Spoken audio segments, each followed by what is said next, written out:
চট্টগ্রাম মহানগরীর বাইজিদ বোস্তামি এলাকায় অভিযান পরিচালনা করে মাদক পরিবহনে ব্যবহৃত মোটরসাইকেল এবং 12 কেজি গাঁজাসহ 2 জন মাদক কারবারিকে আটক করেছে র‍্যাব-7 চট্টগ্রাম।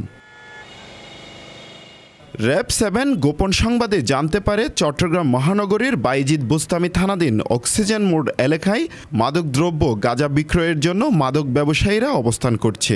এমন তথ্যে র‍্যাব-7 অভিযান পরিচালনা করে তাদের কাছে থাকা প্লাস্টিকের বস্তার ভিতর 12 কেজি গাঁজাসহ মাদক পরিবহনে ব্যবহৃত একটি মোটরসাইকেল জব্দ করে।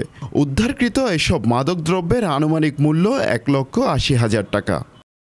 গ্রেপ্তারকৃতদের জিজ্ঞাসাবাদে জানা যায়, তারা দীর্ঘদিন যাবৎ বিভিন্ন কৌশলে মাদকদ্রব্য গাঁজা ফেনী জেলার সীমান্তবর্তী এলাকা হতে স্বল্প মূল্যে সংগ্রহ করে চট্টগ্রাম মহানগরী এবং জেলার বিভিন্ন মাদক ব্যবসায়ী ও মাদক সেবনকারীদের নিকট বেশি মূল্যে বিক্রি করে আসছে। আমরা গতকাল বাইজিদ বোস্তামি থানায় একটা মাদক বিরোধী অভিযান চালাই। এই অভিযানে একটা মোটরসাইকেলে 2 জন আসামি সহ টোটাল 12 কেজি গাঁজা উদ্ধার করা হয়। পরবর্তীতে তাদেরকে মামলা রুজু করে সংশ্লিষ্ট থানায় আইনানুগ ব্যবস্থা গ্রহণের জন্য প্রেরণ করা হয়। হোসাইন আব্বাস, বাংলাধারা।